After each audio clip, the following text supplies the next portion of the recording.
Graça e paz, meus irmãos. Eu quero iniciar esse vídeo de hoje com uma pergunta. O que o homem deve fazer para não ser condenado?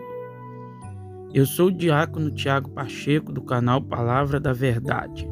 Eu quero pedir, se você ainda não é inscrito no canal, se inscreva e ative o sininho das notificações. E se gostar desse vídeo, compartilha e deixe o seu like. Então, irmão, vamos ao nosso tema de hoje. A questão é que as pessoas, muitas das vezes, se apegam a uma parte de um versículo da palavra do Senhor que diz que a vida eterna é um dom gratuito de Deus. Na verdade, a palavra do Senhor nos fala em Romanos capítulo 6, versículo 23, que a vida eterna é um dom gratuito de Deus. Mas o que nós não podemos esquecer, irmãos, que esse mesmo versículo diz que o salário do pecado é a morte. Veja o versículo completo.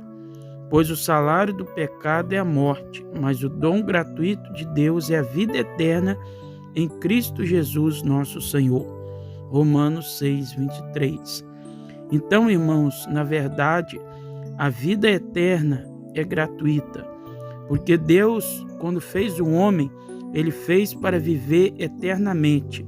Ele não fez o homem para morrer, mas a morte é a consequência do pecado.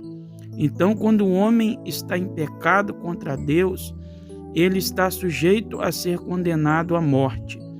Mas o Senhor Jesus Cristo, Ele nos dá a vida. Então, em Jesus Cristo, nós temos o direito e a certeza da vida eterna.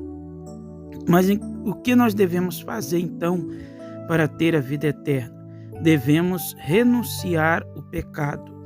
Devemos abandonar o pecado e seguir a Jesus Cristo, que Ele nos liberta de todo pecado e nos livra da condenação eterna. Vejamos, irmãos, nesse mesmo capítulo 6 de Romanos, o versículo 1 e 2, o apóstolo Paulo ele faz essa pergunta: que diremos, pois? Permaneceremos no pecado, agora que seja a graça mais abundante? De modo nenhum.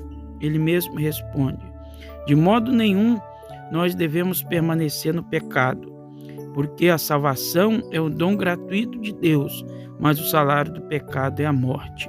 Então, para que possamos ter a vida eterna, a resposta à pergunta inicial que eu fiz, o que devemos fazer, o que o homem deve fazer para não ser condenado? Ele deve abandonar o seu pecado e ter o Senhor e Salvador Jesus Cristo como Senhor e Salvador da sua vida, para que então possa ter a vida eterna.